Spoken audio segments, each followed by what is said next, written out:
गुरुजी राधे राधे जी। मैं Allahabad high court में advocate हूँ जी। और जो पुलिस विभाग एंटी करप्शन में पकड़े जाते हैं, घूस लेते पकड़े जाते हैं, हमारे पास आते हैं तो हम उनकी जमानत कराते हैं, विभागीय स्टे होता है उसको कराते हैं। तो हमारा प्रश्न ये है कि इसे करप्शन में पकड़े जाते हैं तो क्या इसका पाप हमको भी लगेगा अगर हम जमानत कराते हैं या जो विभागीय कार्रवाई होता है उसको स्टे करा देते हैं? देखो, यदि सही को जिता रहे हैं जी तो आप तो सही हैं। जी। यदि आपने गलत व्यक्ति को जिता दिया, जी जी बाबा। गलत व्यक्ति को आपने उसका पक्ष लिया, तब तो फिर आप गलत है ना। तो जो करप्शन में पकड़े जाते हैं वो सब गलत ही होते हैं, वो सब तो अपराध। जो घूस लेते पकड़े जाते हैं वो सब तो गलत ही होते हैं। उनको विजिलेंस टीम पकड़ती है घूस लेते हुए 1,00,000 2,50,000 50,000 रुपया, तो वो तो गलत ही, तो वीडियो वायरल होता है वो सब तो गलत ही होता है। क्योंकि मैं आप लोग उनका केस लड़ते हैं। जी जी, क्योंकि हम एडवोकेट है तो हमारे पास आते हैं फिर तो आप उन्हें निर्दोष साबित करते हैं। जी जी गुरुजी, तो मतलब आप गलत को सही कैसे करते हैं? हम कर देते हैं गुरुजी, क्योंकि होता है कुछ एविडेंस ऐसे होते हैं, करना पड़ता है।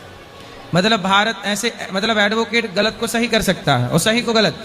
गुरुजी अब क्या करें, करना पड़ता है। देखो, ऐसी शिक्षा हमारी कभी नहीं थी। जी गुरुजी। गलत को गलत कहिए, सही को सही।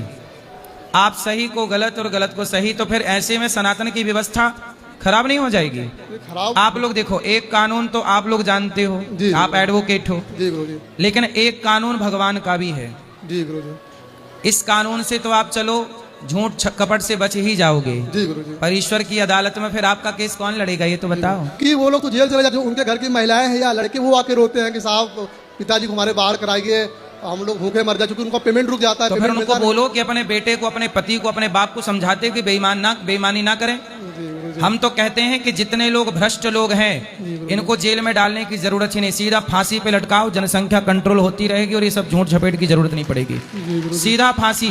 लेकिन गुरुजी जो देते हैं पैसा वो भी तो गलत है, क्योंकि हमका काम कराना भाई होता है। पैसा देने वाला गलत ज्यादा हुआ कि लेने वाला गलत? भाई देने वाले की तो मजबूरी है, मुझे काम कराना है, जी गुरुजी।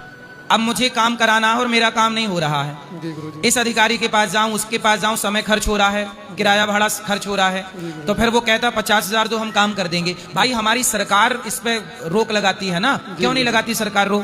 जी गुरुजी। यहाँ तक कि आज के युग में FIR दर्ज कराने का भी पैसा दोगे तब FIR दर्ज होती है, फ्री में FIR नहीं होती जी गुरुजी, तो सही बात है ना। सही बात। अब ये भ्रष्ट भारत नहीं है तो गुरुजी है ही। फिर मतलब एक लड़की का बलात्कार हुआ जी गुरुजी। और वो यदि FIR दर्ज कराना चाहे तो सामान्य लड़की है, यदि उसे कोई नहीं जानता तो उसका FIR भी दर्ज नहीं होती जब तक उसके ऊपर कोई दबाव ना बनाए। जी गुरुजी। मतलब बलात्कार हुआ है एक लड़की के साथ, उसका FIR, पैसा दोगे तो FIR होगा। जी गुरुजी। मतलब ये कोई सिस्टम है, ये कोई कानून है? इससे बड़ा भ्रष्टाचार क्या हो सकता है? और ये सरकारों को पता है, जी। फिर भी रोकने को तैयार नहीं।